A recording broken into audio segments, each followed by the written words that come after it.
In the late 15th century, when much of the world was still unknown, one decision made by a single religious leader would go on to shape the future of entire continents.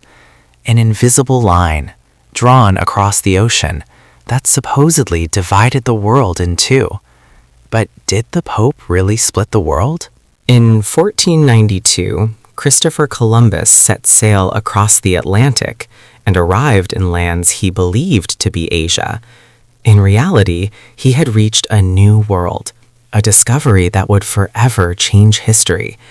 Soon, Europe's most powerful kingdoms rushed to explore and claim these lands. Leading the race were two rivals, Spain and Portugal. Both wanted wealth, power, and control over new trade routes. As both nations expanded their voyages, tensions began to rise.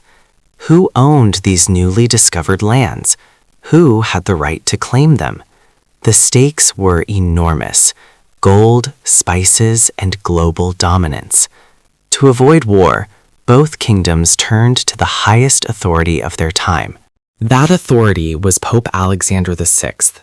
In 1493, he issued a decree drawing an imaginary line across the Atlantic Ocean. According to this line, all lands to the west would belong to Spain, and all lands to the east would go to Portugal. This decision came in the form of a papal bull, a powerful tool in the Catholic world. But the story didn't end there.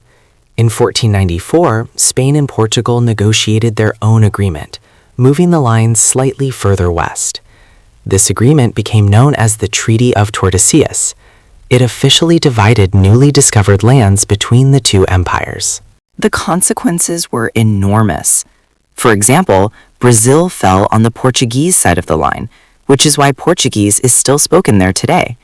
Meanwhile, most of the rest of South America came under Spanish control. But there's a darker side to this story. The people who already lived on these lands, millions of indigenous inhabitants, were completely ignored.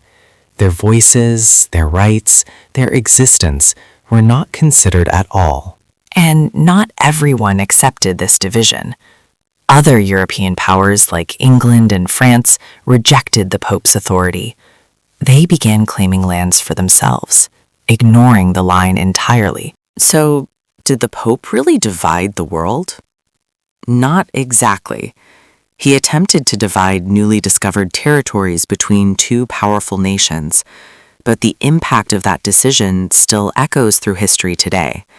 Languages, cultures, and borders, all shaped in part by that invisible line. If you found this video insightful, don't forget to like, share, and subscribe. And let us know in the comments what topic should we explore next.